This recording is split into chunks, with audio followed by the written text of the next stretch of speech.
नमस्कार मित्रांनो, स्वागत आहे तुमचं शेतकरी मित्र यूट्यूब चॅनलमध्ये। मित्रांनो, आज एक नवीन अपडेट बघणार आहोत। ती म्हणजे ह्या जिल्ह्यातील शेतकऱ्यांची होणारे कर्जमाफी ती कशा प्रकारे होणार आहे याची सविस्तर माहिती आजच्या व्हिडिओमध्ये बघणार आहोत। तर व्हिडिओ शेवटपर्यंत बघा, तुमच्या लक्षात येईल। महाराष्ट्र आणि अहमदनगर जिल्ह्यातील शेतकऱ्यांनी वर्षानुवर्षे अनेक आव्हानांचा सामना केला आहे। दुष्काळ, अतिवृष्टी आणि दव यासारख्या नैसर्गिक आपत्तीमुळे त्यांच्या शेतीतील पीक उत्पन्नावर परिणाम झाला आहे।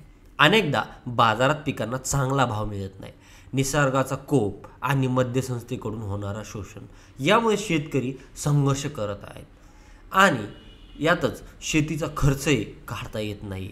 अनेक जण कर्जाच्या सापळ्यात अडकलेले आहेत। सरकारच्या उदासीन धोरणाचा शेतकऱ्यांना मोठा फटका बसला आहे। अन्न पुरवण्याची पिळवणूक होत आहे।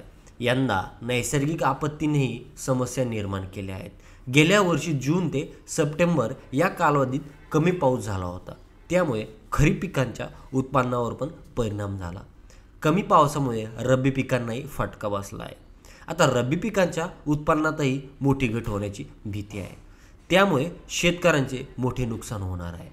अहमदनगरमधील शेतकऱ्यांनाही अपुऱ्या पावसाचा फटका बसला आहे, पण काही सकारात्मक बातमी आहे। जिल्ह्यातील शेतकऱ्यांनी आता 3 लाखापर्यंतचं बिनव्याजी कर्ज मिळणार आहे।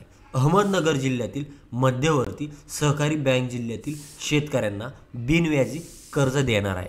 कर्जाची रक्कम 3 लाख रुपयापर्यंत असेल, ज्यामुळे शेतकऱ्यांच्या बँक खात्यात सभासद शेतकऱ्यांना मोठा दिलासा मिळेल। यामुळे त्यांना कठीण काळात शेती सुरू ठेवण्यास मोठी मदत होईल। त्यांच्या शेतकऱ्यांना फायदा होणार असल्याचे सांगतात तज्ज्ञांनी। तसंच या निर्णयाचं स्वागत देखील केलं आहे। बँकच्या अध्यक्ष तथा माजी मंत्री शिवाजीराव कर्डिले यांच्या अध्यक्षतेखाली बैठकीत घोषणा करण्यात आली।